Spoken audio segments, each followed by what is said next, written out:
percaya kuasa kasih-Mu sanggup membawa hidup kami. Perlindungan-Mu semakin nyata atas umat kami. Kalau kami hidup pada kenyataan hari-hari yang penuh kesulitan, hari-hari yang penuh tantangan, tetapi kami percaya kuasa kasih-Mu sanggup membawa umat-Mu keluar sebagai pemenang atas setiap tantangan yang terjadi, keluar sebagai pemenang atas setiap persoalan yang terjadi. Karena Tuhan memilih umat-Mu, Tuhan memilih anak-anak-Mu di tempat ini untuk menjadi pemenang.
Satu-satunya yang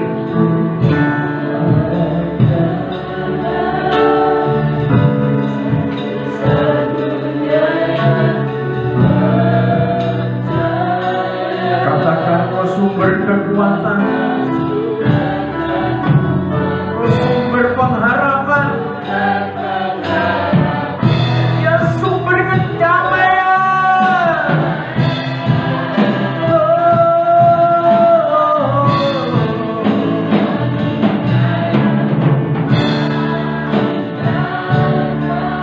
Satu-satunya yang ku percaya.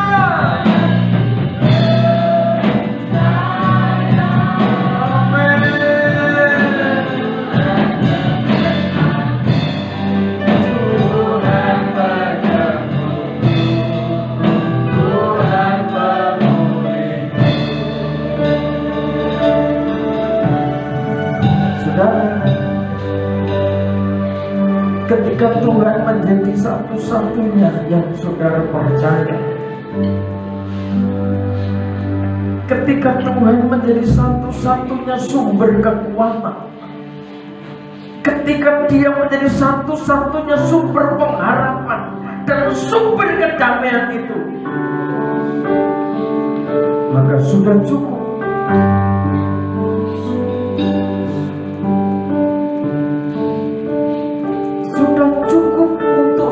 Merasakan kemenangan.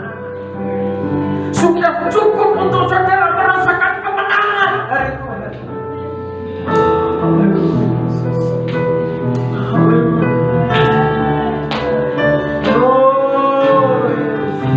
Dia setia. Dia setia. Dia memberi yang terbaik untuk saudara penuh kemuliaan.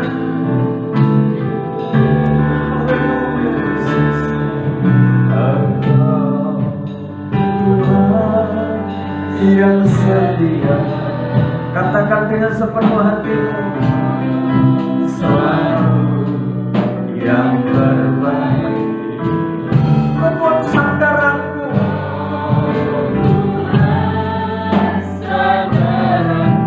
haleluya. Dan ku hanya akan berharap pada, katakan kembali, apa Tuhan yang setia. Tuhan yang setia, waktumu selalu yang terbaik untuk kami Tuhan.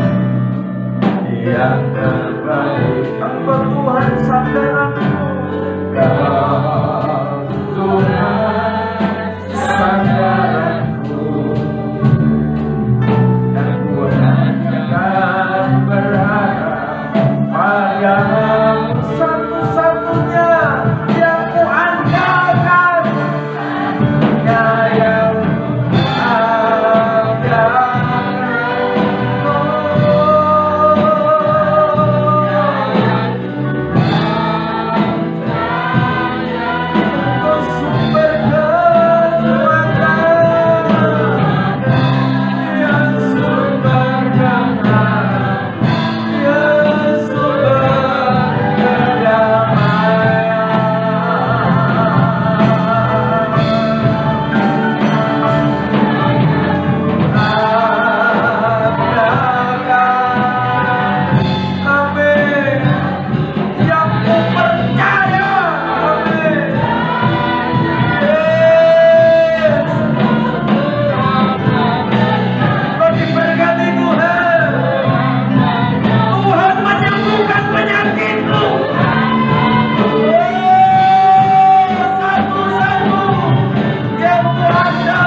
mengampuni segala kebodohan kami.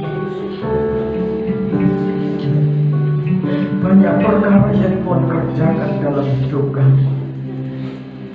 Banyak perkara yang Tuhan kerjakan dalam nikah kami. Banyak perkara yang Tuhan kerjakan di tengah-tengah aktivitas pekerjaan kami, tahbisan kami. Bahkan untuk masa depan kami, Tuhan sudah merancangkan suatu kehidupan yang penuh kemuliaan.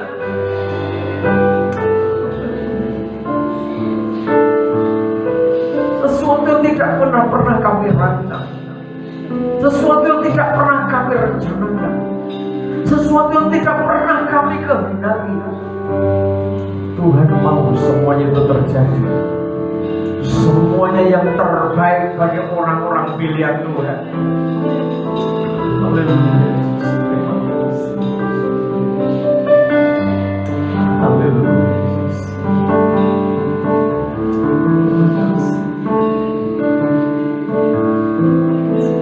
Terima kasih. Dalam nama Tuhan Yesus Kristus, wajahkan kami menerima pengajaran firman. Kiranya pengajaran firman menjadikan kami semakin bertumbuh dewasa, menjadi pribadi-pribadi yang tahu, yang paham apa yang menjadi tugas kami ketika Tuhan percayakan kami ada di bumi ini, sehingga keadaan kami, kondisi kami tidak menjadi sia-sia, tetapi hidup kami menjadi berarti, berharga di hadapan Tuhan. Dalam nama Tuhan Yesus Kristus, layakkan hamba menyampaikan kebenaran firman oleh kuat kuasa pengurapan roh bekerja di tengah-tengah kami. Dalam nama Tuhan Yesus Kristus kami percaya kuasa-Mu nyata di tengah-tengah kami. Amin. Silakan.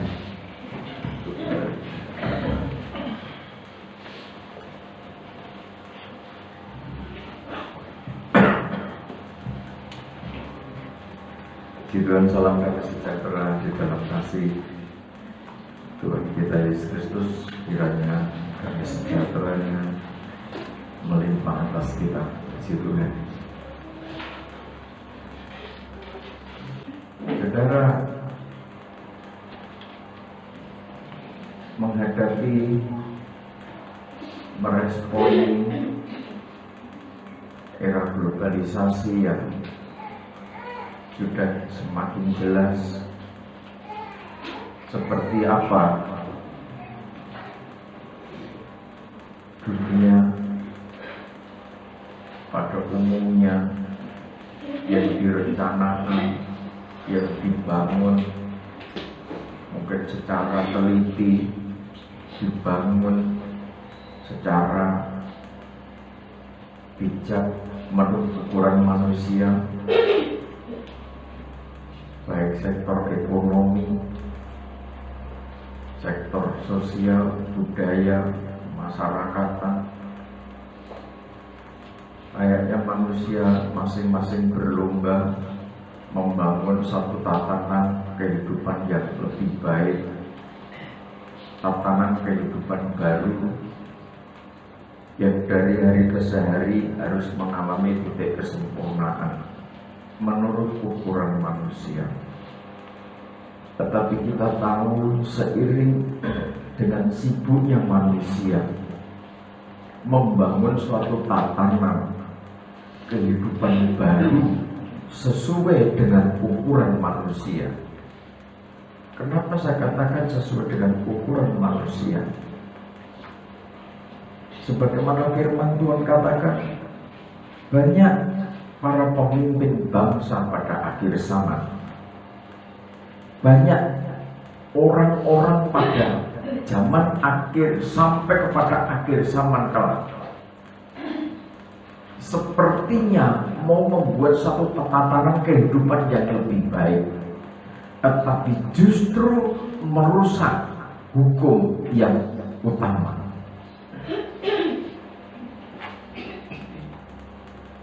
Hukum yang sesungguhnya yang merupakan hukum kerajaan surga, yang di atas hukum itu sudah tidak ada hukum yang mampu menandingi.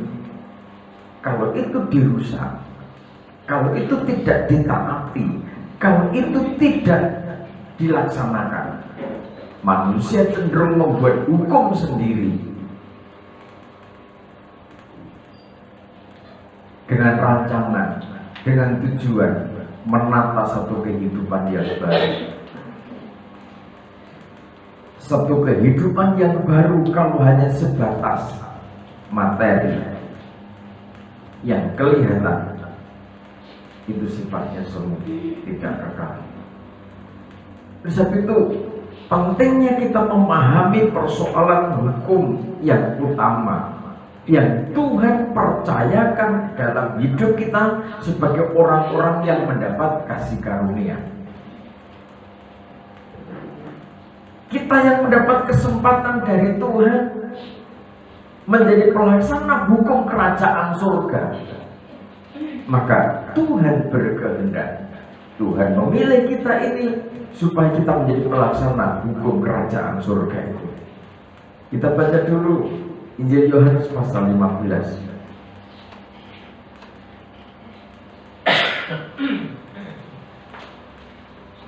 Injil Yohanes pasal 15.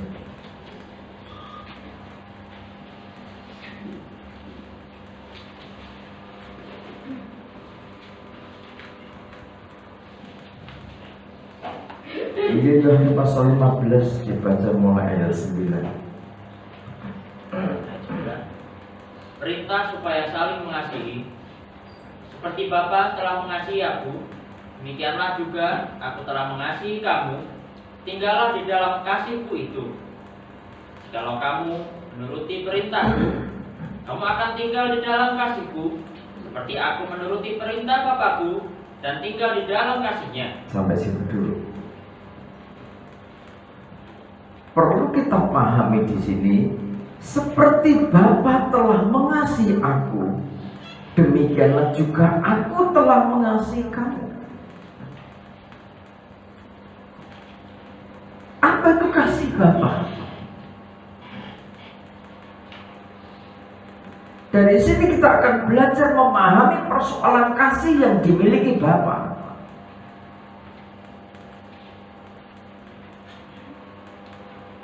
Bapa di surga berpikir bagaimana kehidupan, tatanan kehidupan manusia berada pada tatanan kehidupan yang damai. Jika di bumi ini terjadi suatu tatanan kehidupan yang damai, yang tenang, ada harmonisasi yang luar biasa di antara seluruh ciptaan, di antara seluruh isi alam semesta ini. Sebagaimana pemazmur berulang kali menceritakan bahwa masing-masing ciptaan yang berada pada alam semesta ini sudah ditetapkan oleh Tuhan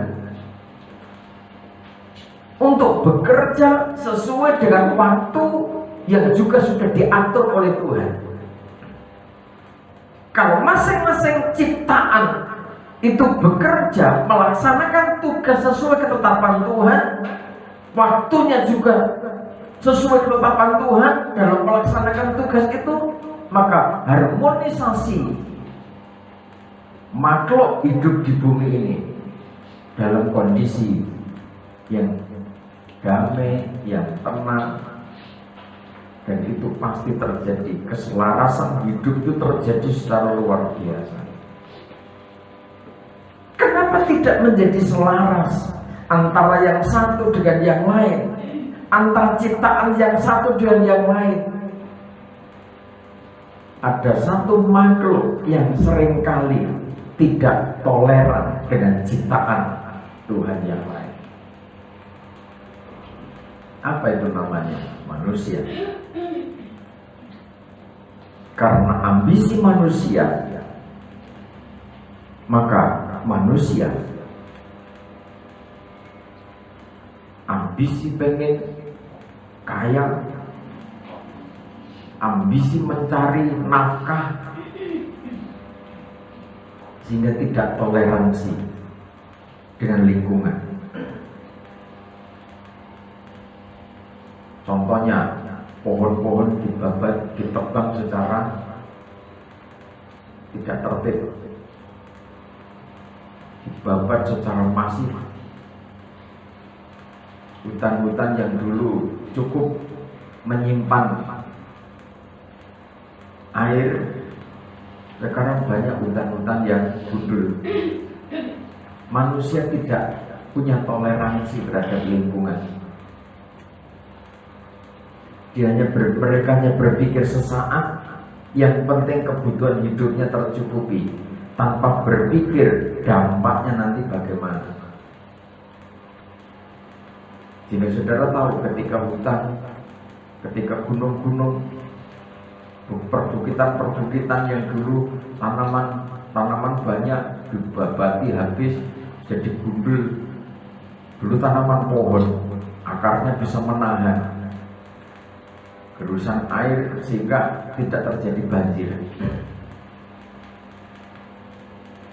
Dulu pohon besar, sekarang ditanami jagung, kedelai. Lah, bisa apa?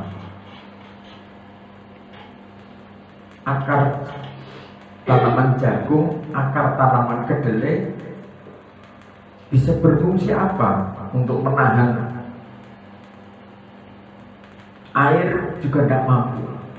So, ketika hujan deras terus menerus terjadi, jangan heran kalau terjadi tanah longsor di mana-mana. Contoh, manusia tidak lagi toleransi terhadap lingkungan. Dengan kata lain, dunia ini menjadi rusak, bumi ini menjadi rusak, tidak lebih juga karena manusia itu sendiri yang merusak hukum abadi, merusak hukum yang utama.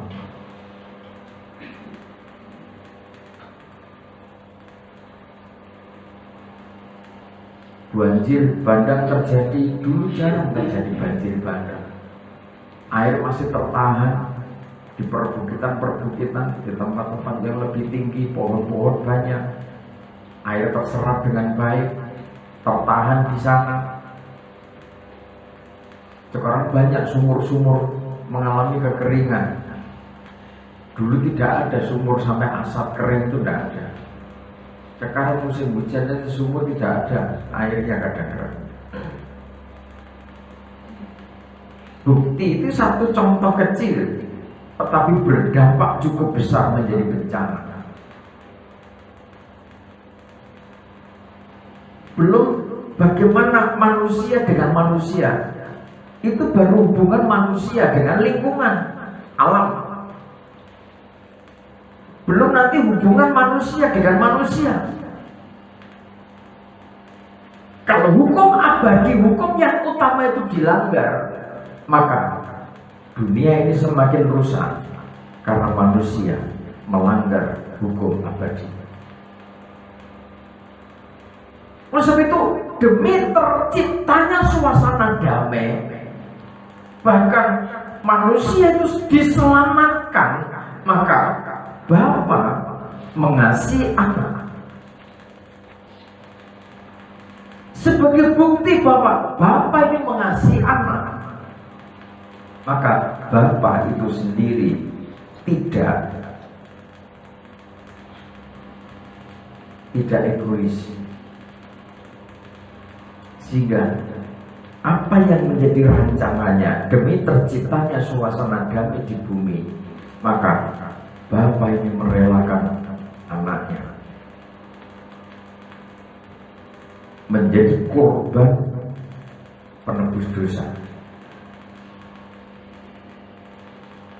Jadi ketika hati Bapa itu ada di dalam saudara,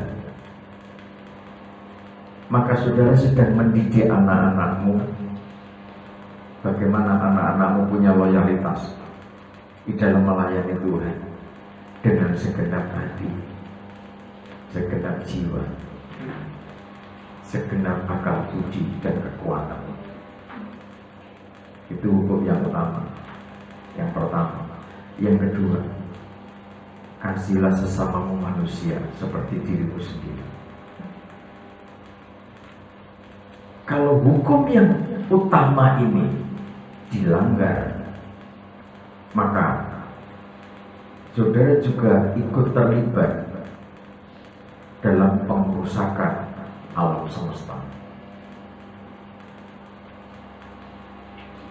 Oleh sebab itu, seperti Bapa telah mengasihi aku, dikatakan begitu ayat 9, demikian juga aku telah mengasihi kamu. Tinggallah di dalam kasihku itu. Tuhan mau kita ini tinggal di dalam kasih-Nya.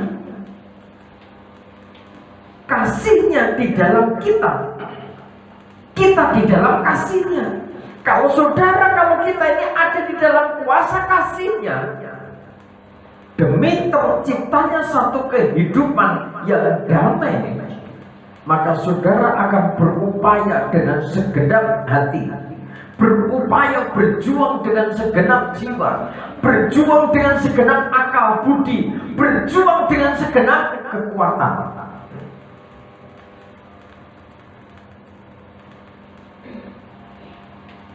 Hatinya seorang Bapa, saudara berjuang. Jadi ketika saudara melihat situasi perubahan demi perubahan di sekitar saudara, maka jadilah pribadi demi pribadi yang siap berkorban segenap jiwa, segenap hati, akal, budi, dan kekuatan demi mengalirkan kasih itu. Amin. Bapa melihat kita yang berdosa, yang gagal, yang lemah, yang penuh cacat celah. Dia mengasihi, dia datang, dia berkorban. Kalau hati Bapa itu ada pada saudara, kasihnya itu ada pada saudara, maka ketika saudara sebagai Bapa melihat anakmu dalam kondisi gagal, jangan terus saudara menjustis anakmu bahwa anakmu tidak mampu berbuat sesuatu. Kalau saudara punya hati, hatinya kerajaan surga, saudara akan berjuang dengan segenap hati dan jiwa. Bagaimana tercipta suasana kasih di tengah-tengah keluarga ini. Saudara jangan tuntut anakmu berkorban, tetapi saudara yang harus berkorban dulu demi anak. Amin. Amin. Jika saudara nanti tahu menghargai, hanya orang yang tidak ngerti hukum kerajaan surga yang tidak menghargai makna kesatuan. Orang seringkali kan ketika melihat cacat celahnya orang lain, kegagalannya orang lain,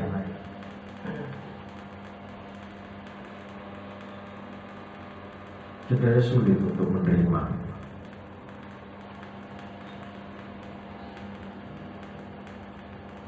Bahkan cenderung mungkin malas, anak kok malas, anak kok tidak bisa diatur, gitu kan, malas, tidak bisa diatur, tidak tertib hidupnya, tidak tahu berterima kasih, ibadah yaudah.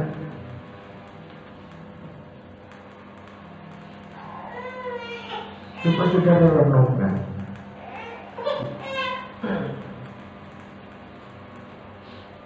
kalau hal itu saya sampai gini, saya mendidik anak buah yang ada di sekitar dengan mudah saja.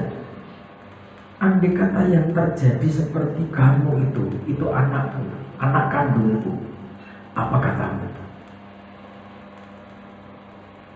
Sudah bisa nangkap? Bisa ya? Andai kata yang seperti itu, seperti kamu lakukan itu dilakukan anakku, apa katamu?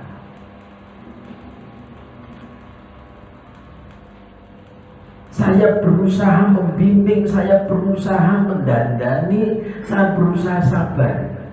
Saya tidak menghakimi, tetapi saya mendidik, saya ngajari. Tetapi seringkali manusia tidak mau dandani, tetapi maunya menghakimi, mau menyacat.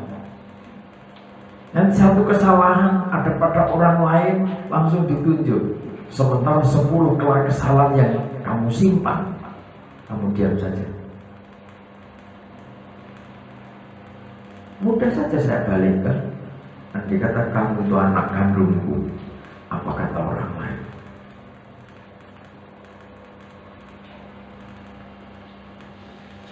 Sekarang saya tidak berbicara anak kandung dan anak di luar kandungan.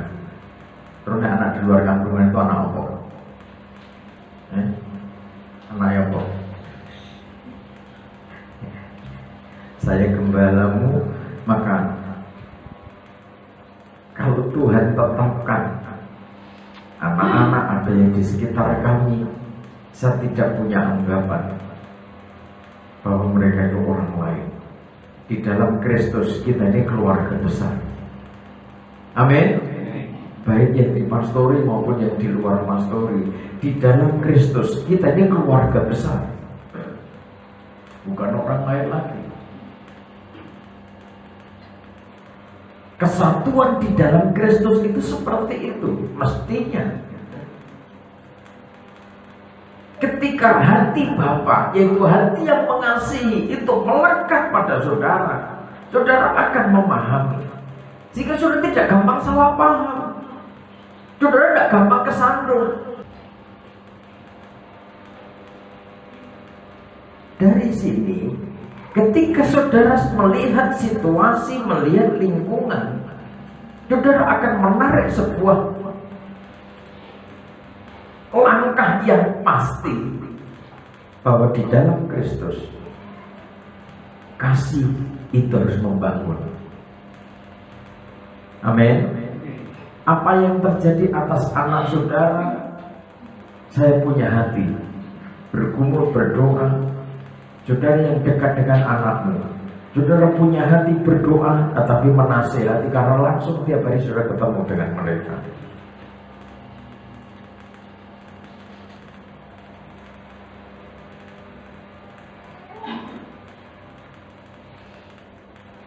Terus itu ketika kita berada pada kasihnya, dikatakan ayat 10, jika kamu menuruti perintahku, kamu akan tinggal di dalam kasihku. Seperti aku menuruti perintah Bapakku dan tinggal di dalam kasihnya. Terus semuanya itu kukatakan kepadamu, supaya sukacitaku ada di dalam kamu dan sukacitamu menjadi penuh. Amin. Ketika kita berada pada kasihnya,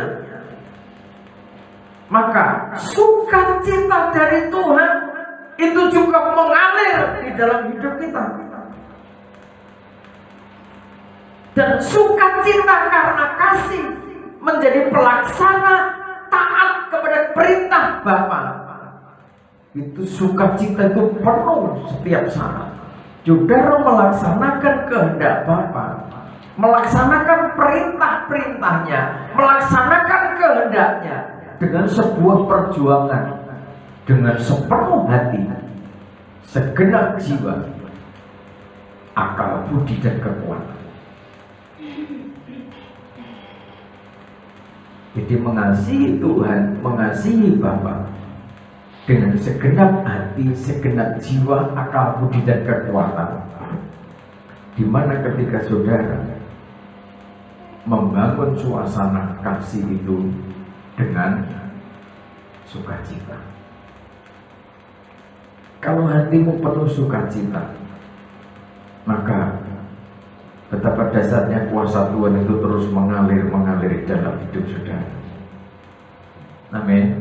Saudara sebagai bapak, saudara sebagai mama, bapak, ibu, saudara betul-betul sebagai pribadi mata air kehidupan di tengah-tengah keluarga. Bagi para full timer, saudara sudah ambil prinsip, ambil sikap hati. Masalah dunia bisa katakan sudah harus selesai. Kalau soal duniawi saudara masih belum selesai, maka hukum Taurat mengatakan saudara tidak layak menjadi full timer Tuhan. Apa itu soal duniawi? Bolak-balik oleh ke belakang soal fasilitas. Belum selesai berarti. Saya punya prinsip, kalau Tuhan hanya ngasih air putih yang muncul dari sumber, cukuplah.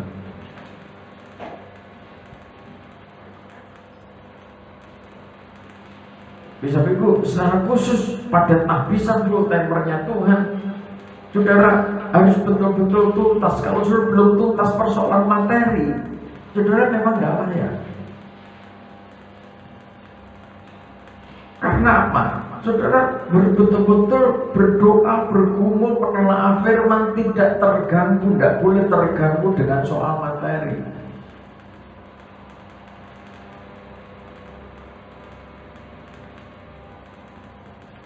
Ibaratnya makan, maunya yang enak-enak terus.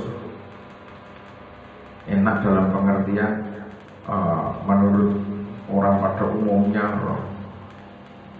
paling tidak daging sehari 1 kali, seminggu berapa kali.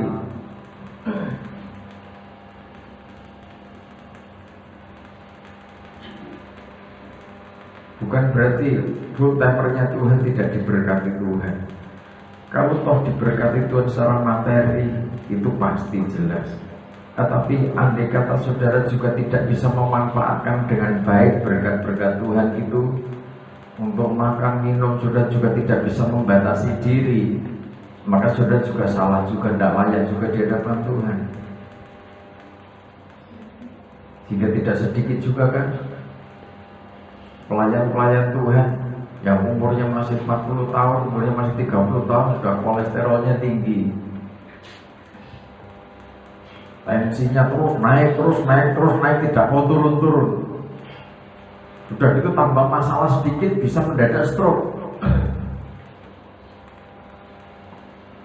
Sementara ada pelayan-pelayan Tuhan, hamba-hamba Tuhan yang umurnya sampai 70 tahun, 75 tahun, 80 tahun, 90 tahun masih fit, masih bisa melayani Tuhan, masih bisa menyampaikan firman Tuhan, berkhotbah, masih bisa.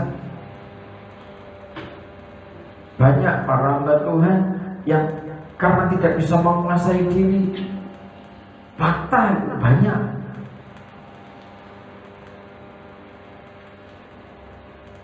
Sebab itu masing-masing harus paham, masing-masing harus ngerti bagaimana kita melaksanakan perintah Tuhan itu dengan sukacita. Kalau saudara bekerja melayani umat, saudara berdoa, itu suatu bentuk pelayanan. Saudara berdoa menaikkan syafaat untuk umat Tuhan, supaya umat Tuhan diberkati Tuhan, dilindungi Tuhan, itu berkat Tuhan, diberi kekuatan, kesehatan, itu berkatnya Tuhan atas mereka. Secara spesifik, para full timer punya tugas mendoakan mereka.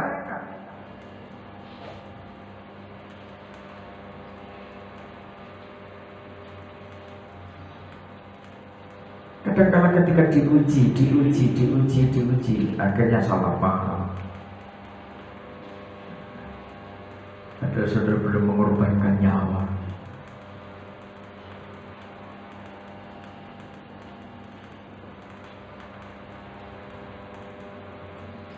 Belum mengorbankan darah demi tahbisan saudara. Orang yang sulit teruji, tidak mau dididik, sangat rentan dengan pengkhianatan. Rawan dengan pengkhianatan. Sedikit penderitaan pasti berkhianat.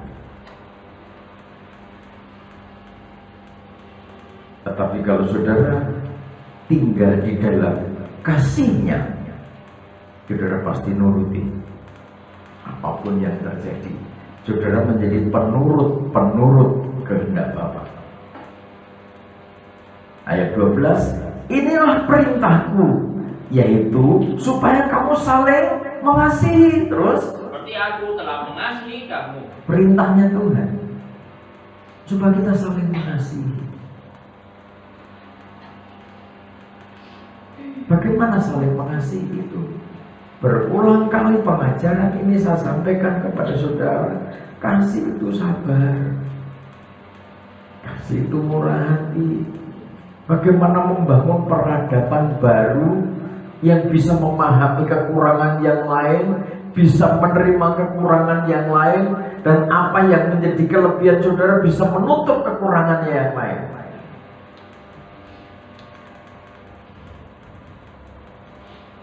Bisa saling memberi arti, dan kasih itu mengikat. Teruskan dulu. Tidak ada kasih yang lebih besar daripada kasih seorang yang memberikan nyawanya untuk sahabat-sahabatnya. Kamu adalah sahabatku jikalau kamu berbuat apa yang kuperintahkan kepadamu. Terus? Aku tidak menyebut kamu lagi hamba, sebab hamba tidak tahu apa yang diperbuat oleh tuannya. Tetapi aku menyebut kamu sahabat, karena aku telah memberitahukan kepada kamu segala sesuatu yang telah kudengar dari Bapakku. Satu perkara, ketika Tuhan mengambil posisi sebagai sahabat atau saudara, dalam kapasitas sebagai sahabat karib, sebagaimana Nuh itu karib dengan Tuhan, karena Nuh itu karib dengan Tuhan, dikasihi Tuhan, disayang Tuhan, sebab Nuh berjuang mengasihi Tuhan dengan segenap hati, segenap jiwa, akal, budi, dan kekuatan. Dan Nuh mengasihi sesama. Nuh mendapat perintah yang kontradiktif dengan kondisi alam yang terjadi waktu itu, tetapi Nuh melakukan itu dengan setia. Apa yang menjadi perintahnya Tuhan disampaikan juga pada orang-orang pada zaman itu. Terserah percaya atau tidak, itu urusan masing-masing. Yang penting Nuh sudah menyampaikan apa yang akan Tuhan lakukan di bumi. Ketika kita sebagai sahabat, apa yang menjadi maunya Bapa, apa yang menjadi kehendaknya Bapa, Tuhan sampaikan kepada anaknya, dan anaknya menyampaikan kepada kita. Dalam fakta misi penyelamatan, dia hadir sebagai seorang manusia, manusia yang tidak berdosa. Dia membawa misi penyelamatan di dalam kasih itu. Dia sampaikan kepada kita apa yang menjadi kehendak Bapa itu. Terus, bukan kamu yang memilih aku, tapi akulah yang memilih kamu, dan aku telah menetapkan kamu supaya kamu pergi dan menghasilkan buah, dan buahmu itu tetap. Supaya apa yang kamu minta kepada Bapa dalam namaku, diberikannya kepadamu. Inilah perintahku kepadamu. Kasihilah seorang akan yang lain. Ya. Tuhan yang memilih kita. Untuk apa? Untuk menetapkan kita. Kita ditetapkan sebagai pelayan-pelayan Tuhan supaya pergi menghasilkan buah. Dan buahnya itu tidak tergoyahkan. Buahnya tetap.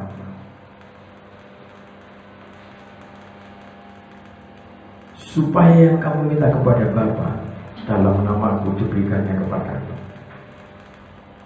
Supaya saling mengasihi.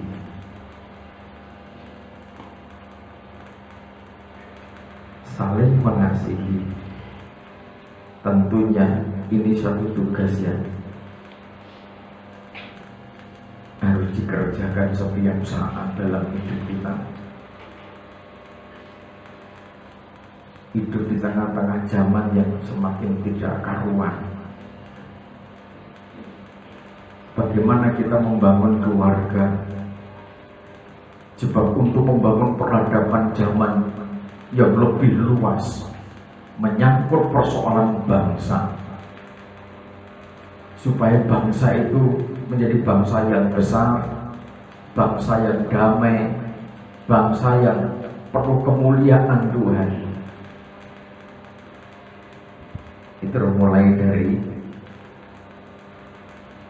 skop yang kecil, personel demi personel, individu demi individu manusia, nanti akhirnya naik, meningkat menjadi keluarga. Ada suami, ada istri, nanti ketambahan anak. Nah, dari situ nanti akan terpancar suasana damai, suasana sukacita, ketika masing-masing pribadi punya komitmen melaksanakan perintah Tuhan, yaitu saling mengasihi. Kalau kita masing-masing saling komitmen, saling mengasihi, melaksanakan perintah Tuhan itu, maka tidak ada nanti perpecahan. Jika saudara tidak mendengar lagi istilah perceraian, manusia pada akhir zaman cenderung mudah mudah terpecah belah. Mulai dari tengah-tengah keluarga mudah terpecah. Karena persoalan-persoalan yang mestinya tidak perlu diangkat ke permukaan, jika menjadi alasan terjadinya perceraian. Angka perceraian di Indonesia semakin tinggi dengan alasan gara-gara pandemi COVID-19. Jika banyak terjadi PHK, banyak pengangguran, termasuk suami nganggur, sehingga banyak gugatan itu dari pihak istri karena suami nganggur, belum punya kerjaan. Lebih tragis lagi ketika persoalan demi persoalan keluarga Indonesia tidak teratasi. Anak-anak generasi milenial banyak yang tidak terdidik mandiri, sehingga ketika persoalan terjadi tengah-tengah keluarga, apalagi keluarga muda, mereka ambil jalan pintas, tengkar, akhirnya terjadi pembunuhan. Istri membunuh suami, suami membunuh istri.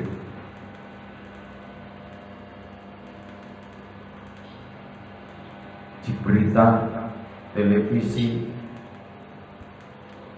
berita yang disampaikan lewat media sosial yang lain, banyak terjadi kejadian demi kejadian, akhirnya berujung pada korban nyawa. Itu justru terjadi dari orang-orang, pelakunya adalah orang-orang yang di sekitarnya, bukan orang yang jauh dari korban.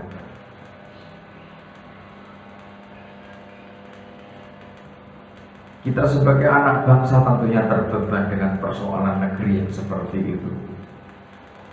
Tetapi sebelum kita menjangkau mereka, bagaimana supaya hal itu teratasi setahap demi setahap, jika bangsa ini menjadi bangsa yang besar, bangsa yang damai, bangsa yang menjadi rujukan bahwa kebinekaan itu terjadi di negeri ini, dan karena kebinekaan maka negeri ini damai. Negeri ini penuh kemuliaan Tuhan. Negeri ini semakin dikayakan oleh kekuatan dan kuasa Tuhan. Tetapi kita harus berangkat dari diri kita, berangkat dari keluarga kita. Sebab akan menjadi sia-sia ketika saudara berbicara kepada orang lain, sementara keluarga saudara bukan menjadi keluarga yang penuh kasih, bukan menjadi keluarga yang menyalurkan kasih itu. Jangan mendustai diri sendiri dengan saudara berkata kasih kepada orang lain, sementara istrimu, suamimu, anak-anakmu tidak pernah merasakan kasih yang saudara sampaikan. Sebab itu melaksanakan kasih, membangun suasana kasih harus dari diri kita. Kita harus komitmen. Tuhan sudah mengasihi kita, Bapa sudah mengasihi kita, maka kita harus tinggal di dalam kasih-Nya. Amin. Ketika kasih-Nya itu ada pada kita, kita berada dalam kasih-Nya, kita harus berjuang dengan segenap hati, dengan segenap jiwa, akal, budi, dan kekuatan demi terbentuknya, demi terwujudnya kasih yang penuh sukacita, hidup yang penuh sukacita, hidup yang penuh kerukunan, hidup yang penuh kedamaian. Capek-capek bersama,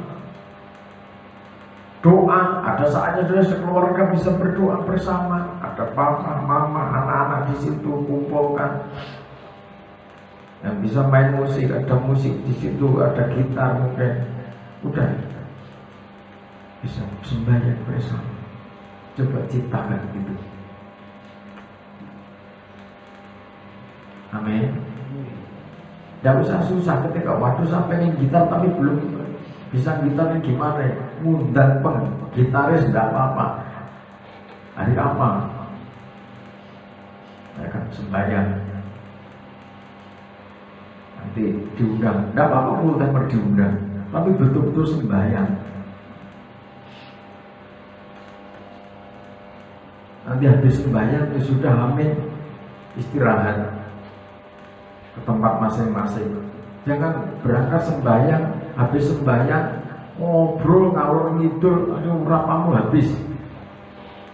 Ngobrol ngalor ngidul ngerasani sana sini, malah merusak kesatuan. Sembahyang sebagaimana orang yang ada di dalam kasihnya Bapa, Bapa di dalam saudara, kasih Bapa ada pada saudara, dan saudara ada di dalam kasihnya.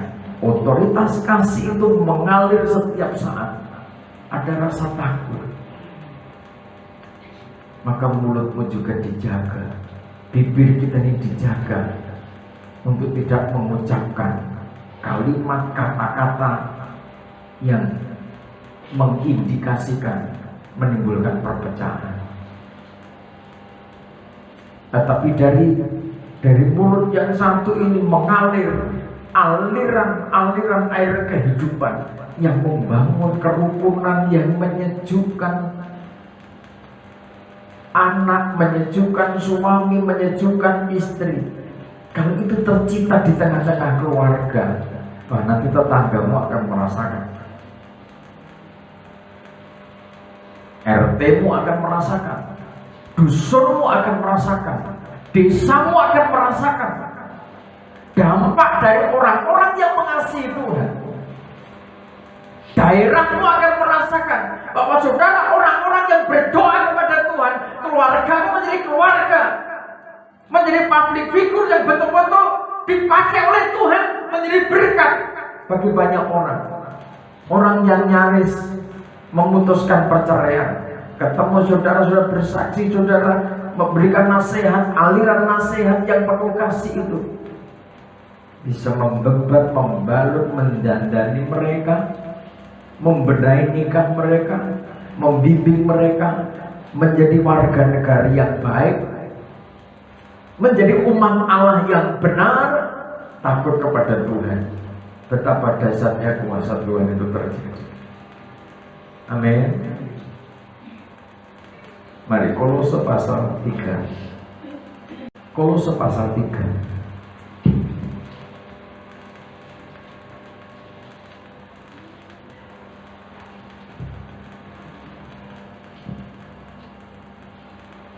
Manusia baru. Karena itu matikanlah dari dalam dirimu segala sesuatu yang duniawi. Ayat yang kelima, yaitu percabulan, kenajisan, hawa nafsu, nafsu jahat, dan juga keserakahan yang sama dengan penyembahan berhala. Jadi di situ kan disebutkan, karena itu matikanlah dalam dirimu segala sesuatu yang duniawi, percabulan, kenajisan, hawa nafsu, nafsu jahat, dan juga keserakahan yang sama dengan penyembahan berhala. Hawa nafsu, nafsu jahat, keserakahan, keinginan, ada keinginan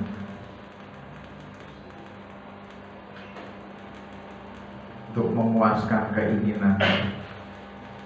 Itu saudara jangan hanya memaknai sebatas pada persoalan peperzinahan. Berbicara soal nafsu jahat, hawa nafsu, keserakahan, penyembahan berhala, makanan kalau itu sudah menjadi berhala, menjadi ikatan, itu identik dengan pemberhalaan.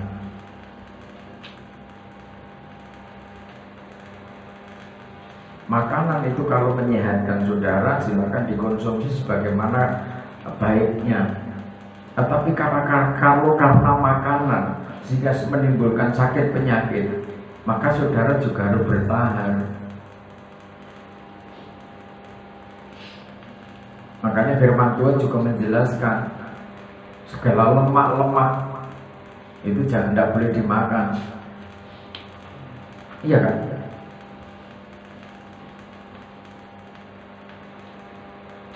Siapa melarang saudara minum kopi? Silahkan minum kopi. Tapi kalau itu menjadi ikatan, saudara tanya, ini sekitar pastori mungkin, saya tidak melarang mereka minum kopi. Tapi kalau karena kopi itu akhirnya menyebabkan sakit penyakit, diingatkan sudah sulit, tidak mau, dan akhirnya betul timbul penyakit tokak lambung. Orang kena penyakit tokak lambung boleh minum kopi? Boleh? Boleh? Ya boleh. Mas Awang kan tahu tentang kesehatan. Apalagi yang sepuh-sepuh kan tahu kan, sudah membatasi diri. Kadang saya ngasih nasihat itu tidak karena ikatan, karena keinginan. Sudah kopinya kuat,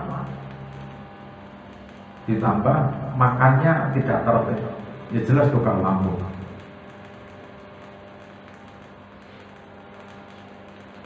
Tukar lambung itu penyebabnya banyak.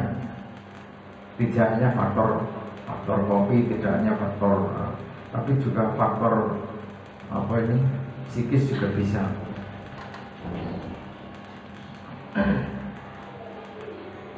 Faktor depresi juga bisa. Orang bebannya sangat berat, kan bisa. Akhirnya kena emah, asam lambung, bisa juga. Ya banyak faktor. Saudara tahu bahwa hidupmu dikatakan itu bait Allah. Kalau karena makanan akhirnya tubuhmu rusak, ya lebih baik makanan itu jangan dimakan.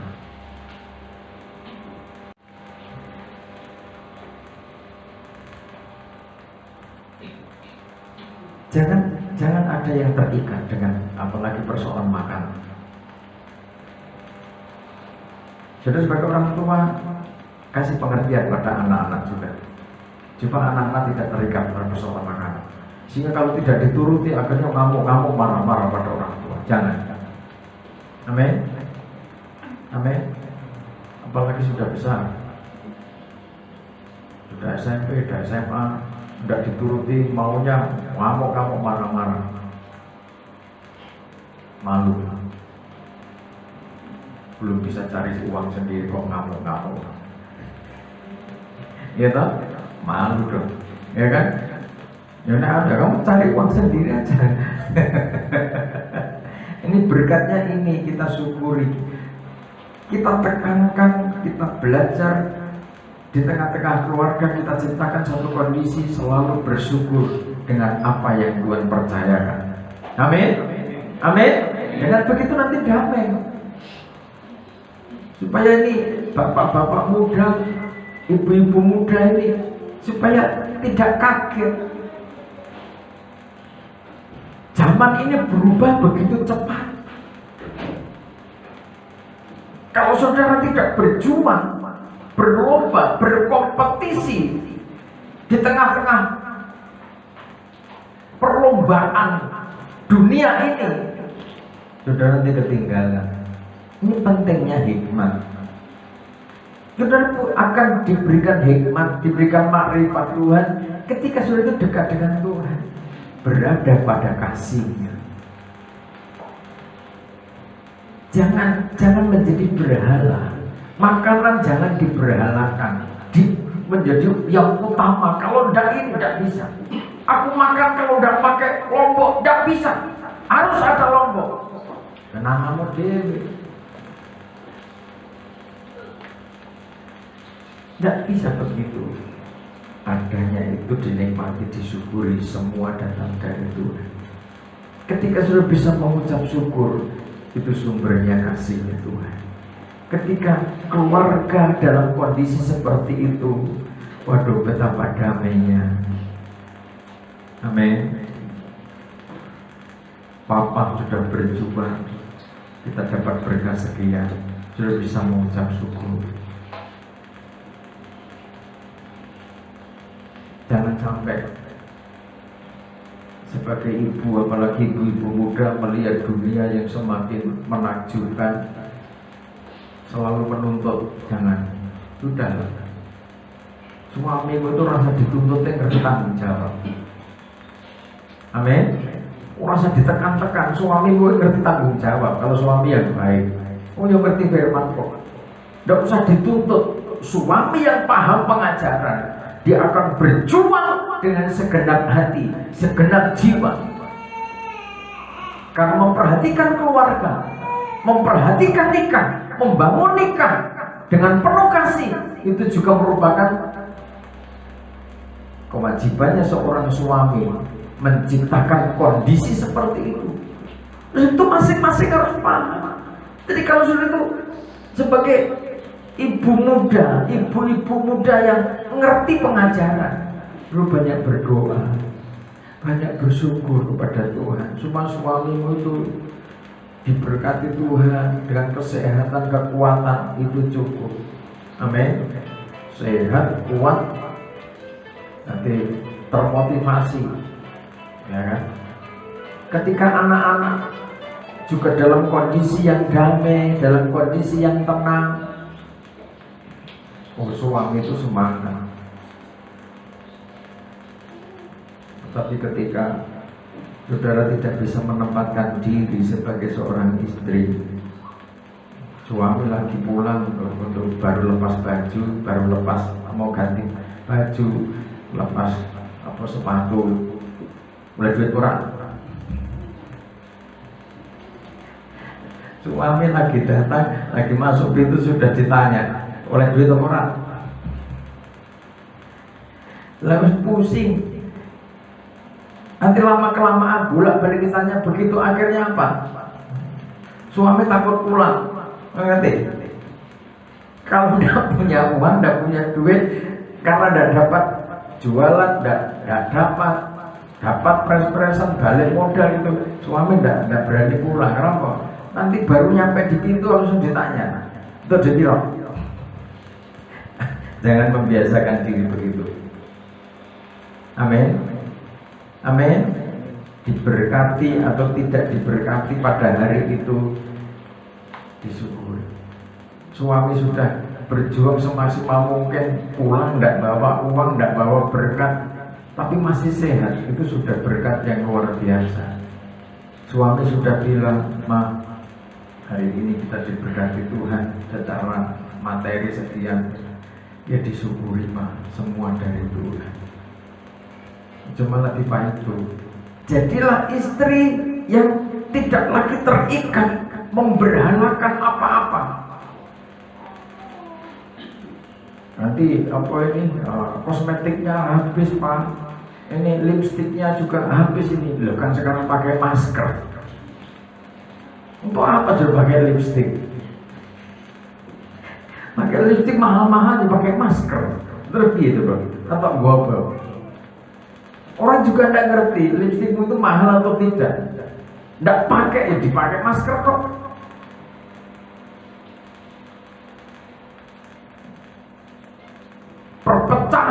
Perpecahan, persengketaan, pertengkaran terjadi. Itu persoalan-persoalan yang muncul dari hawa nafsu dan nafsu jahat, serakah. Persoalan ekonomi, pengen ini, pengen itu. Padahal dulu waktu pranikahnya, waktu masuk pacaran, seia sekata sampai mati. Sekalipun tidak ada apa-apa, tidak ada makanan, bagaimana? Kita puasa bersama, tidak apa-apa. Itu sesumbarnya orang-orang yang tidak ngerti sebuah perjuangan kasih.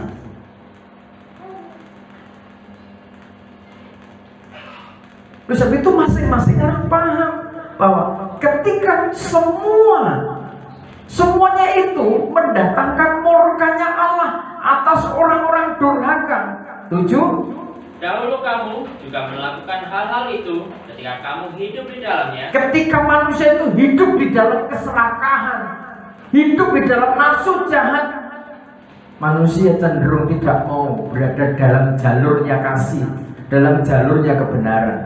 Tetapi sekarang, buanglah semuanya ini, ya, yaitu marah, geram, kejahatan, fitnah, dan kata-kata kotor yang keluar dari mulutmu. itu harus dibuang untuk menjadi manusia baru di dalam kasih Kristus, tinggal di dalam kasihnya, dan kasihnya tinggal di dalam kita. Maka harus dibuang marah, geram, kejahatan, fitnah, kata-kata kotor yang keluar dari mulutmu, dibuang.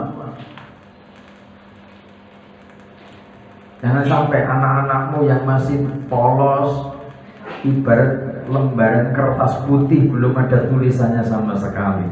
Saudara yang harus menulis, tulislah di dalam hati lo, hati anak-anakmu tentang kebenaran. Amin. Masuk anakmu sejak kecil tak bisiki, kamu bilang mau mama dancuk.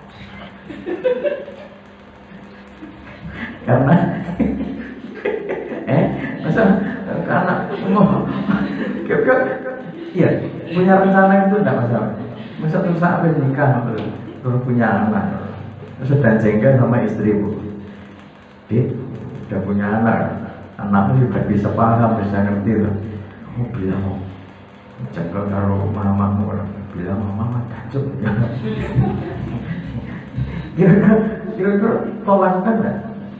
Mau nggak begitu? Bapak yang baik saya kira tidak mau. Bapak yang penuh kasih saya kira tidak bisa melakukan hal itu. Masa anaknya diajari, mamah yang mengandungnya 9 bulan, mamah yang berjuang antara mati dan hidup. Kalau tidak hidup ya mati, kalau tidak mati ya hidup. Melahirkan anak itu gampang kalau ngocek gedang. Melahirkan anak itu tidak gampang, karena saya nungguin sendiri. Kecuali suami yang tidak mau nunggu, tidak ngerti persis. Tapi kalau sudah menunggu langsung sudah ngerti bahwa seorang istri melahirkan anakmu itu tidak mudah. Betul-betul taruhannya nyawa. Setelah anak semakin gede, semakin itu sudah bisa ngomong, kamu jengkel sama istrimu. Kalau anakmu tok taburi, tok tulisi hatinya, tok tulisi kebencian. Dia kamu bilang, mama ya, mama dancuk, mama gini-gini ya, mama cuk. Ayo ajaran anakmu. Atau sebaliknya, kamu sebagai mama yang kecewa dengan suamimu, suami rambutnya belas, nggak tahu diri, nggak tahu diuntung, orang perang dewe-dewe itu suaminya dengar, untung apa? Ada suami istri kalau untung rugi, semua diuntungkan toh. Nanti suatu saat papanya tidak ada, bilang, papa datang, bilang yang semangat. Itu artinya apa mah? Gak setakut artinya. Akhirnya kamu bilang gitu. Kenapa sama gini ya? Tega saudara dengan suamimu. Dengan saudara menabur kejahatan kepada anak. Didiklah anakmu. Betapapun suamimu dalam kondisi lemah selemah-lemahnya. Atau sebaliknya, ketika saudara sebagai suami melihat istrimu dalam kondisi lemah selemah-lemahnya, didiklah anakmu. Apapun yang terjadi, dia adalah mama. Apapun yang terjadi atas papa, kasih dia, doakan papa biar papa kuat. Sebab kita diberkati, kita bisa begini, bisa begitu. Didik anak kecil tidak usah ruwet-ruwet.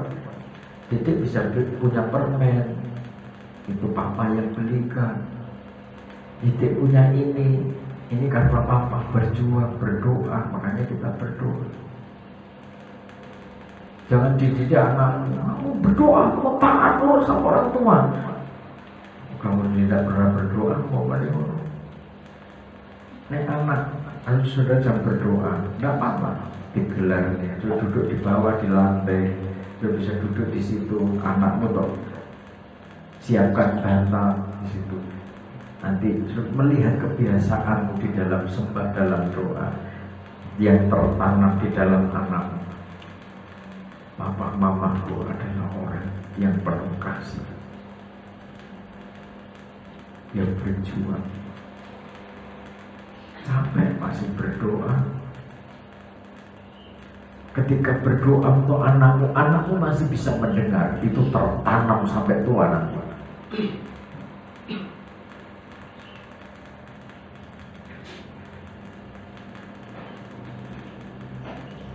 Dibuang. Ada persoalan, jangan mengedepankan kemarahan. Dibuang itu. Sebab dengan kemarahan itu sudah tidak akan menyelesaikan masalah. Ketika besar-besaran suara, saudara tidak akan menang atas masalah. Buang itu gerak, buang itu kejahatan, apalagi sudah masuk ke fitnah, kata-kata kotor. Saudara lontarkan, alirkan kepada istrimu, kepada suamimu, kepada anak-anakmu. Kalau alirannya adalah aliran kata-kata kotor, berarti saudara selama ini sedang menolak aliran air kehidupan. Kalau saudara menerima pengajaran air kehidupan, maka dari dalam hatimu akan tercipta mata air kehidupan. Maka yang keluar bukan kata-kata kotor, yang keluar bukan kata-kata jahat, bukan kata-kata fitnah. Kata-kata yang membangun anak. Apa yang terjadi atas saudara masing-masing pribadi, yang terjadi atas anakmu, yang terjadi atas pekerjaan, itu semua didikan bagi saudara juga, didikan bagi penggembalaan juga. Saya memahami, saya mengerti.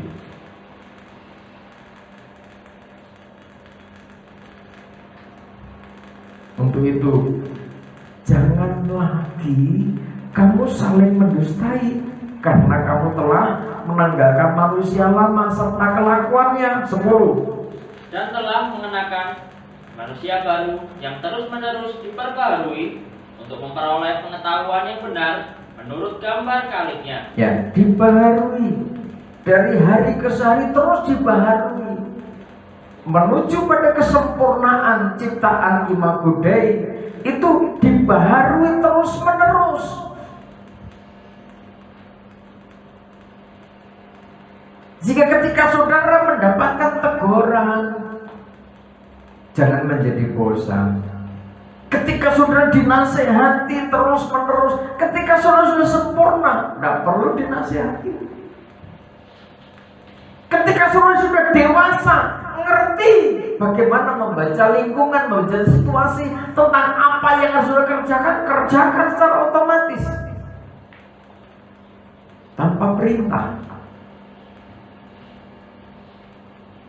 Berarti sudah sampai kepada satu kondisi hidup dalam memperoleh pengetahuan yang benar menurut gambar kalibnya. Dalam hal ini tiada lagi orang Yunani atau orang Yahudi, orang bersunat atau orang tak bersunat, orang barbar atau orang Skit, budak atau orang merdeka, tetapi Kristus adalah semua dan di dalam segala sesuatu. Ya, karena itu sebagai orang-orang pilihan Allah yang dikuduskan dan dikasihinya, kenakanlah belas kasihan, kemurahan, kerendahan hati, kelemah lembutan dan kesabaran. Jadi, saudara sebagai orang-orang pilihan Tuhan, tetaplah di dalam kasih-Nya. Kenakanlah kasih.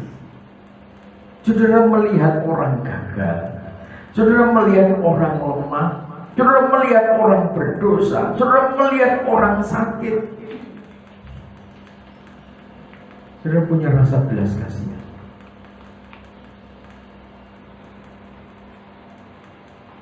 Kalau belas kasihan itu mengalir, saudara punya kemurahan hati. Kemurahan hati itu memberikan kesempatan untuk orang berbenah diri, untuk orang membangun diri. Berikan kesempatan. Mungkin pertumbuhan satu di yang lain memang berbeda. Ada waktu pertumbuhan.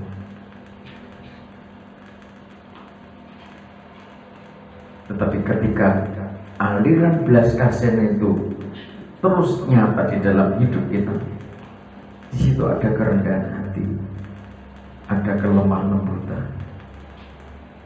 Ketika kasih itu ada pada kita, maka kita ada kesabaran. Siapa tahu memang Tuhan izinkan begitu untuk saudara sebagai orang tua juga perlu sabar. Perlu memahami waktu. Siapa orangnya? Ketika orang tua tidak berharap sesuatu yang baik atas anak-anak, kan tidak mungkin. Semua orang berjuang, orang tua berharap, orang tua berkehendak untuk anak-anak kita bertumbuh sebagaimana mestinya. Tetapi ketika itu kok sepertinya tidak sesuai dengan yang saudara kehendaki, berarti berada pada titik kehendaknya Tuhan. Tuhan punya waktu. Amin. Ketika Tuhan mendidik kita supaya kita bisa bersabar, kita punya kelembutan hati, dari situ saudara akan menemukan hati Bapa itu memang luar biasa, sempurna. Sehingga dikatakan, sabarlah kamu seorang terhadap yang lain, dan ampunilah seorang akan yang lain. Apabila yang seorang menaruh dendam terhadap yang lain, sama seperti Tuhan telah mengampuni kamu, kamu berbuat jugalah demikian. Jadi dengan situasi yang ada, yang terjadi, ketika kesabaran itu terbentuk di dalam pribadi saudara, saudara bisa mengampuni. Aliran pengampunan itu mengalir. Oh iya, aku sendiri juga banyak kelemahan. Aku sebagai orang tua bukan orang tua yang sempurna. Masih banyak hal yang tidak bisa aku sajikan di tengah-tengah keluarga. Kita bisa mengalirkan aliran pengampunan itu. Jadi kesabaran terbentuk dalam pribadi saudara. Sehingga ketika kesabaran terbentuk dalam pribadi saudara, saudara bisa mengampuni. Siapa tahu dengan pengampunan itu saudara akan merasakan pemulihan. Sehingga dikatakan, dan di atas semuanya itu kenakanlah kasih sebagai pengikat yang mempersatukan dan menyempurnakan. Kasih itu pengikat yang mempersatukan kita dan menyempurnakan hidup kita. Kalau saudara sudah pada titik ini, kalau kita mengutamakan kasih, maka kita akan berupaya dengan segenap hati, segenap jiwa, akal, budi, dan kekuatan.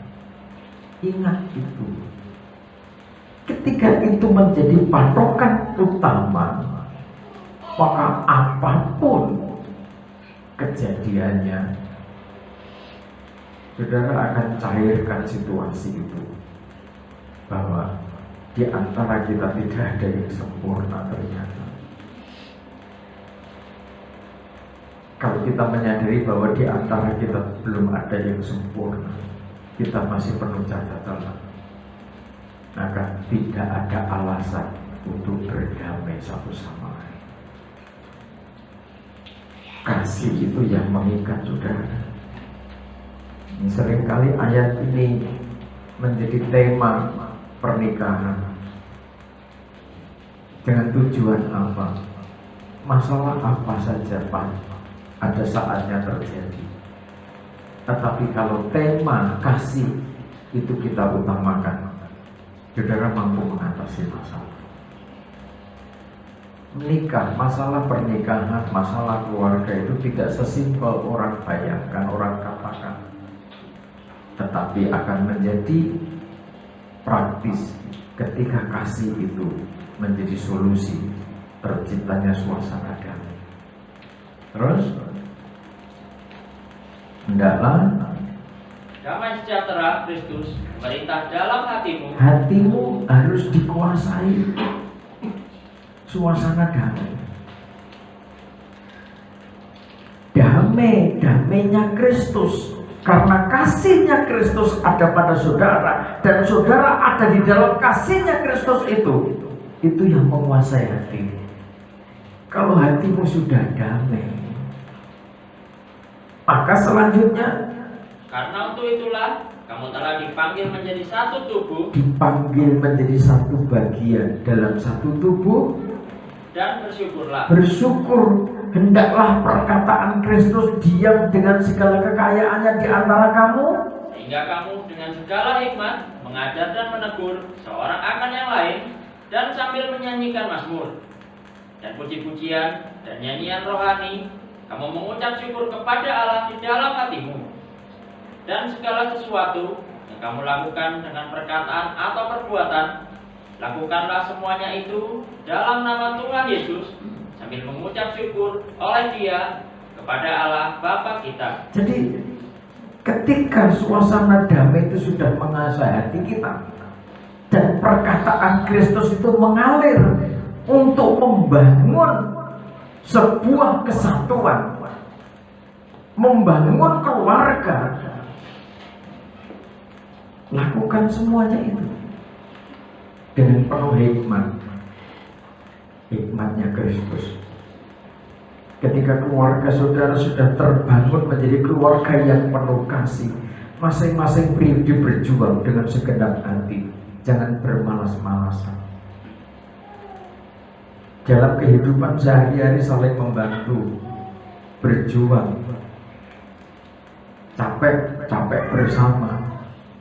Jangan ada yang merasa paling capek, udahlah capek bersama. Untuk kebersamaan, demi terciptanya suasana kasih, demi terciptanya suasana damai. Ketika perlu ada yang dididik, diajar, ditegur, sampaikan dengan perkataan-perkataan yang bijak, dengan perkataan-perkataan yang penuh hikmat, sehingga tidak merasa tersakiti, sehingga di dalam situasi yang mungkin serba sensitif karena kesulitan hidup, itu semuanya akan tercipta suasana damai. Bisa itu saudara, dalam kondisi apapun juga berjuanglah, belajar mengucap syukur dalam situasi apapun. Ketika sudah bisa mengucap syukur dalam situasi apapun, maka saudara sedang berada pada kondisi suasana kasih. Ketika sudah tinggal di dalam kasih Bapa, dan kasihnya itu ada pada saudara, saudaralah pelaksana untuk saling mengasihi, menciptakan suasana damai, menciptakan suasana tentram, menciptakan suasana yang penuh kemuliaan di dalam keluarga saudara. Tuhan Yesus memberkati. Kita akan kembali naikkan pujian satu-satu warga.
kita melihat kondisi zaman yang kian hari semakin menuju pada penghancuran.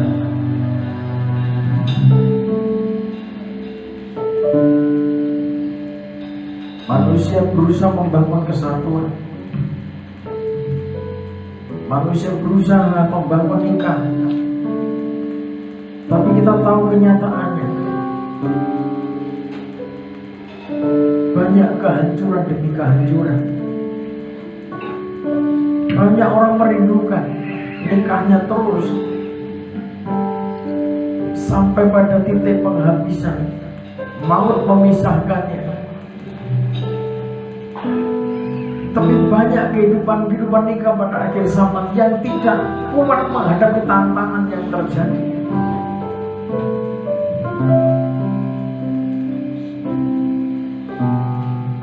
Mohon kemurahan Tuhan, kalau nikahmu sampai saat ini mendapat perlindungan Tuhan. Saudara, nikah, membangun keluarga bukan karena materi.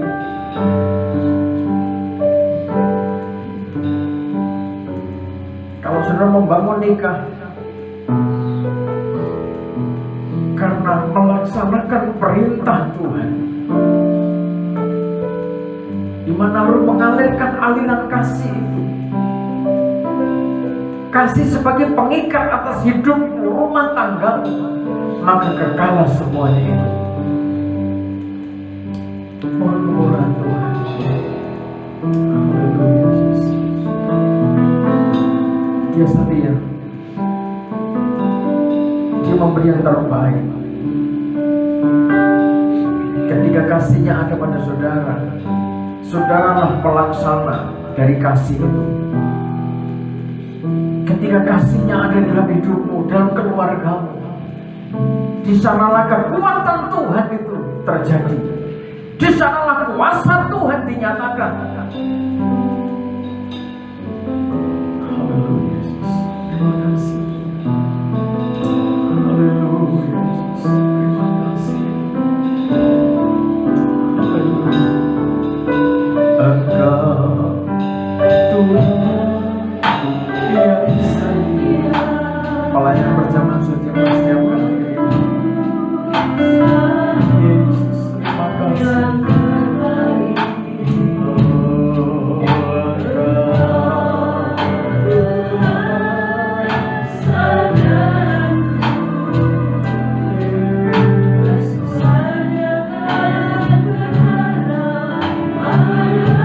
Katakan kembali, Engkau Tuhan yang setia. Yesus, amin.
memerlukan kuasa kasih-Mu.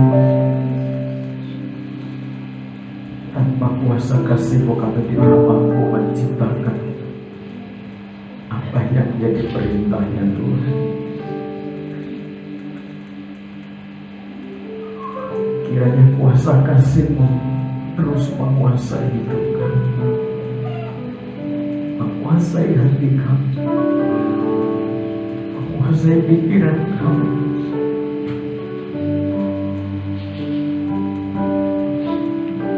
sehingga kami bisa melaksanakan tugas perintah Tuhan sebagai orang tua atas anak-anak, sebagai suami, sebagai istri, sebagai anak-anak. Kami tahu apa yang harus kami kerjakan. Kami bisa menempatkan diri bagaimana keluarga lepas keluarga dibangun dalam suasana kasih, sehingga di tengah-tengah keluarga kami menjadi berarti. Sebagaimana Tuhan percayakan dalam hidup kami, di tengah-tengah keluarga kami tahu tanggung jawab, kami tahu kewajiban kami tahu apa yang harus kami kerjakan.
kekuatan baru.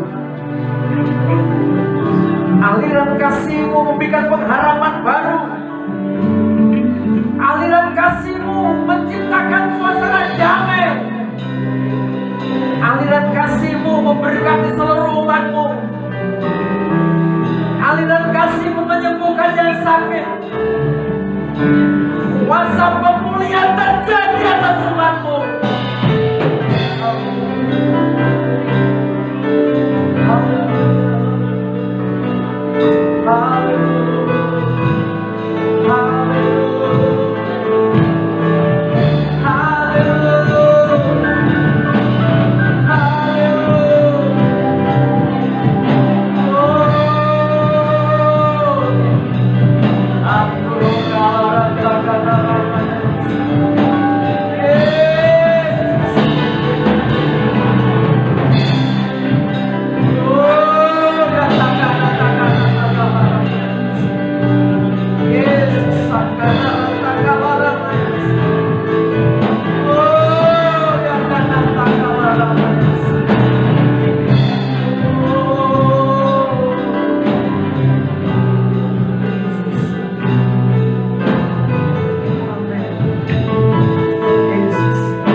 dia menjadi satu-satunya yang saudara andalkan. Kalau dia satu-satunya yang saudara percaya,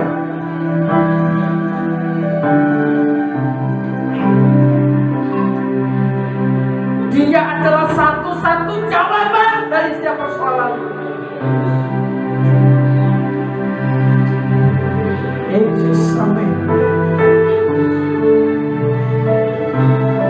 Apapun penyakit yang saudara derita, kalau dia satu-satunya andalan saudara, maka penyakit itu disembuhkan, dijamah oleh Tuhan. Dijamah oleh Tuhan. Hidupmu dijamah oleh Tuhan.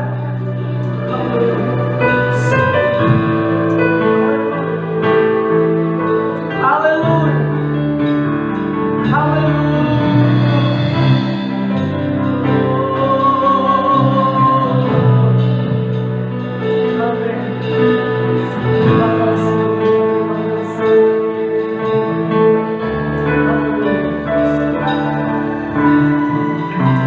Dalam nama Tuhan Yesus Kristus, Bapa yang penuh kasih, oleh kuasa kasih-Mu setiap persoalan teratasi. Oleh aliran kasih-Mu setiap permasalahan terurai.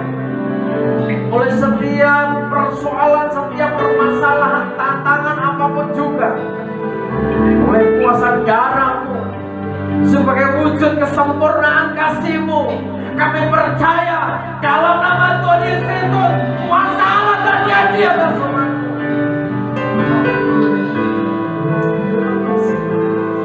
Terima kasih. Dalam nama Tuhan Yesus Kristus, Tuhan Yesus memberikan kiranya dan anugerah yang tersedia di meja Tuhan. Kami sambut dalam perjamuan kudus, memberi kekuatan baru, memulihkan kami, menyembuhkan kami, memberkati kami. Layakkan para pelayan berjamaah kudus melayani tengah-tengah umat-Mu. Dalam nama Tuhan Yesus Kristus kami sambut dengan penuh kerendahan. Amin. Kita akhiri dalam doa, kita pakai berdiri. Segala puji syukur bagi Tuhan Yesus Kristus, Imam besar agung yang begitu memperhatikan, tahu bagaimana kelemahan kami, kondisi kami yang penuh cacat celah. Tetapi pengorbanan Tuhan, Engkau tidak hanya memandang kami sebagai sahabat, tetapi Engkau menjadikan kami harta kesayangannya Tuhan, kekasih-kekasihnya Tuhan, yang diangkat dari latar belakang yang penuh cacat celah. Tetapi Tuhan membangun hidup kami, memulihkan hidup kami, kondisi kami, untuk setahap demi setahap dibaharui dari hari ke hari sampai kelak, sampai pada titik kesempurnaan. Terima kasih Tuhan. Sucikan, kuduskan setiap persembahan kami umat-Mu menjadi persembahan yang diperkenan Tuhan, sehingga setiap aktivitas hidup kami juga kami persembahkan di hadapan Tuhan, menjadi persembahan yang hidup, dikuduskan setiap saat, dibenarkan oleh kebenaran firman-Mu, sehingga setiap aktivitas kami diselimuti di dalam suasana damai, diiringi suasana kasih, sehingga kemuliaan diri Tuhan terjadi di tengah-tengah umat-Mu, dimanapun umat-Mu beraktivitas, baik di kantor perusahaan, kantor pemerintah, sebagai pedagang, sebagai petani, yang beternak, semuanya di dalam aktivitas yang penuh sukacita, penuh damai sejahtera, karena Tuhan bersama-sama dengan seluruh umat-Mu. Terima kasih Bapa, mulai dari kaum muda, remaja, anak-anak sekolah minggu, balita, semuanya di dalam naungan kasih Tuhan. Terima kasih Bapa, di dalam suasana damai sukacita roh, dalam nama Tuhan Yesus Kristus, kiranya segala kuasa, kekayaan, kekuatan, hikmat, hormat, kemuliaan, dan puji-pujian dinyatakan atas seluruh umat-Mu, untuk kami bisa memuliakan Tuhan, kami bisa mengagungkan Tuhan dalam suasana kasih Bapa, di dalam pengurapan Roh-Mu, di dalam kebenaran firman-Mu. Dalam nama Tuhan Yesus Kristus, amin.